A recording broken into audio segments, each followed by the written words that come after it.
নমস্কাৰ সকলোকে আমাৰ চেনেলটোলৈ স্বাগতম জনাইছো। আজিৰ ভিডিঅ'ত আলোচনা কৰিম ক্লাছ 8 মেথছৰ এক্সাৰসাইজ 1.1 ৰ কোৱেশ্চন নম্বৰ 3 ৰ পৰা 7 লৈ। আৰু যিসকল আমাৰ চেনেলটো ছাবস্ক্ৰাইব কৰা নাই ছাবস্ক্ৰাইব কৰি ল'ব যাতে পৰৱৰ্তী ভিডিঅ' সোনকালে লাভ কৰিব পাৰে। নহ'লে 1.1 কোৱেশ্চন নম্বৰ 3 আমাৰ দিছে -20/11 আৰু 5/6 ৰ যোগাত্মক বিপৰীত সংখ্যা দুটা লিখা। ইয়াত আমাৰ যোগাত্মক বিপৰীত মানে হ'ল যে সংখ্যাটো আমাৰ কি কৰিব লাগিব, চিহ্ন সলনি কৰিলে আমাৰ সংখ্যাটো যোগাত্মক বিপৰীত কৰা হ'ব। যেনে ইয়াত আমাৰ দিয়া আছে -20/11, সেই মাইনাছত দিয়া আছে সেই প্লাছত লিখিলে সংখ্যাটো যোগাত্মক বিপৰীত কৰা হ'ব। ঠিক আমি লিখিম ইয়াত আমাৰ দিছে -20/11 ৰ যোগাত্মক, তাত যোগাত্মক বিপৰীত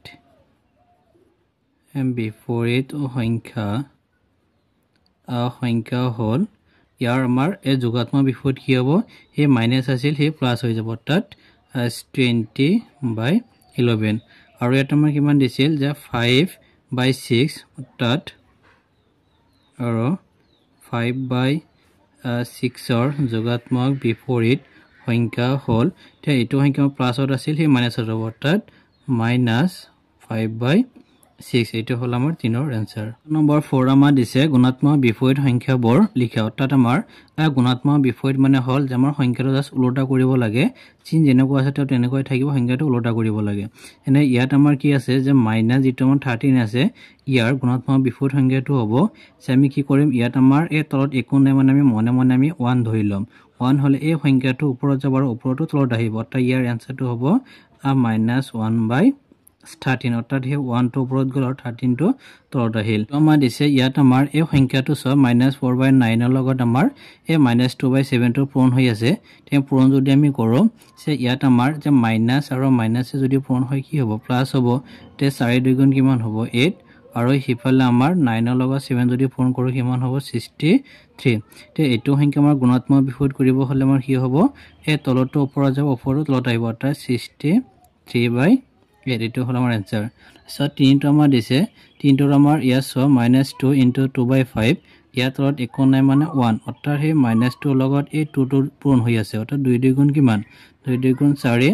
ইয়াত আমাৰ প্লাছ, ইয়াত প্লাছ আৰু মাইনাছে মাইনাছ, আৰু তলত আমাৰ এই 1ৰ লগত 5 পূৰণ কৰিলে কিমান হ'ব 5। আৰু এই সংখ্যাটো আমি যদি গুণাত্মক বিপৰীত যদি কৰোঁ সি ওপৰত যাব সি তলত আহিব, অৰ্থাৎ -5/4। এইটো 3ৰ এনসাৰ। তো আমাৰ দিছে -1, অৰ্থাৎ -1 আৰু আমাৰ গুণাত্মক বিপৰীত সংখ্যাটো হ'ব -1।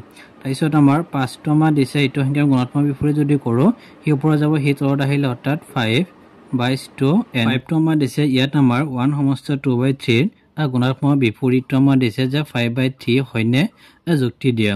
ঠিক আছে, আমাৰ এইখিনি সংখ্যা আমাৰ কি কৈছে যে গুণাত্মক বিপৰীত সংখ্যাটো আমাৰ 5/3 যদি হয় তেন্তে হয় লিখিম, আৰু যদি নহয় তেন্তে আমি নলিখি আমি কি কৰিম, সেই যুক্তি দিব লাগে।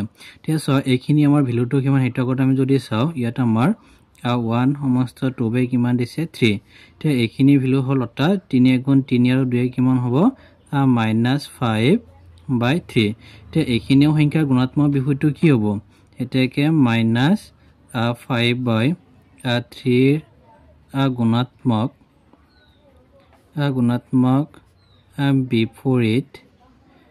বিপৰীত হ'ল, অৰ্থাৎ এইটো সংখ্যা গুণাত্মক বিপৰীত মানে সি ওপৰত যাব আৰু সংখ্যাটো তলত আহিব, অৰ্থাৎ -3/5। অৰ্থাৎ এইটো সংখ্যা আমি গুণাত্মক বিপৰীত যদি কৰোঁ তেন্তে আমাৰ -3/5। ইয়াত আমাৰ সুধিছিল কিমান যে 5/3 হয়নে বুলি সুধিছিল। তেতিয়া আমি লিখিম যে এতিয়াকে 1/2/3 গুণাত্মক বিপৰীত 5/3 নহয়। অৰ্থাৎ যে এইখিনিও সংখ্যাৰ গুণাত্মক বিপৰীত আমাৰ 5/3 হয়নে সুধিছিল, লিখিছোঁ যে 1/2/3 গুণাত্মক বিপৰীত যে 5/3 নহয়, অৰ্থাৎ তেওঁ কোনটো হয়, ইয়াৰ বিপৰীত সংখ্যাটো হ'ল -3/5। যিহেতু 1/2/3 × 5/3 not equal 0, অৰ্থাৎ এইখিনি ভেলু ইকুৱেল টু 1 নহয়। নম্বৰ 6টো আমাৰ দিছে যে 1ৰ গুণাত্মক আৰু যোগাত্মক বিপৰীত কি কি। তাত চাওঁ যে এই 1 সংখ্যাটো গুণাত্মক কৰিলে আমি 1 পাম। ধৰা তো 1, ইয়াত আমি কি কৰিম, সেই 1টো আমি ইয়াত তলত একো নাই মানে আমাৰ 1 আছে, অৰ্থাৎ 1টো আমি যদি ওলোটা কৰি যদি দিওঁ 1/1 হ'ব, আৰু 1 1ত কেইবাৰ একবাৰ, অৰ্থাৎ আমাৰ যে 1 গুণাত্মক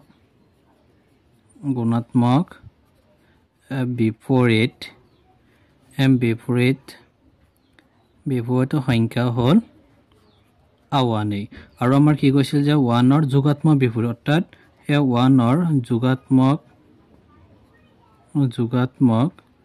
বিপৰীত সংখ্যা হ'ল এতিয়া হি 1 টো প্লাছত আছিল হি মাইনাছত হ'ব অৰ্থাৎ কিমান হ'ব -1 অৰ্থাৎ আমাৰ 1 গুণাত্মক বিপৰীত সংখ্যা হ'ব 1 আৰু 1 যোগাত্মক বিপৰীত সংখ্যা হ'ব -1 কুৱেশ্যন নম্বৰ 7 আমাৰ দিছে -4/9 আৰু 11/16 গুণাত্মক বিপৰীত সংখ্যা দুটা লিখা অৰ্থাৎ ইয়াত আমাৰ যে -4/9 আমাৰ গুণাত্মক বিপৰীত লিখিব লাগে আৰু 11/16 আমাৰ গুণাত্মক বিপৰীত সংখ্যা লিখিব লাগে ঠিক প্ৰথম আমাৰ -4/9 অৰ্থাৎ -4/9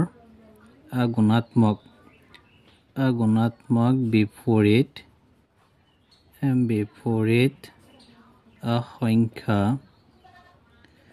সংখ্যা হ'ল এতিয়া গুণাত্মক বিপৰীত মানে আমাৰ আছিল সংখ্যাটো উলটা কৰিব লাগে অৰ্থাৎ তলৰটো ওপৰত যাব ওপৰটো তলত আহিব তাই ইয়াৰ এনসাৰটো আমাৰ হ'ব -9/4 আৰু এটা আমাৰ দিছে 11/16 আৰু 11/16 গুণাত্মক বিপৰীত সংখ্যা হ'ল এইটো আমাৰ কি হ'ব তলৰটো ওপৰত যাব ওপৰটো তলত আহিলে 16/11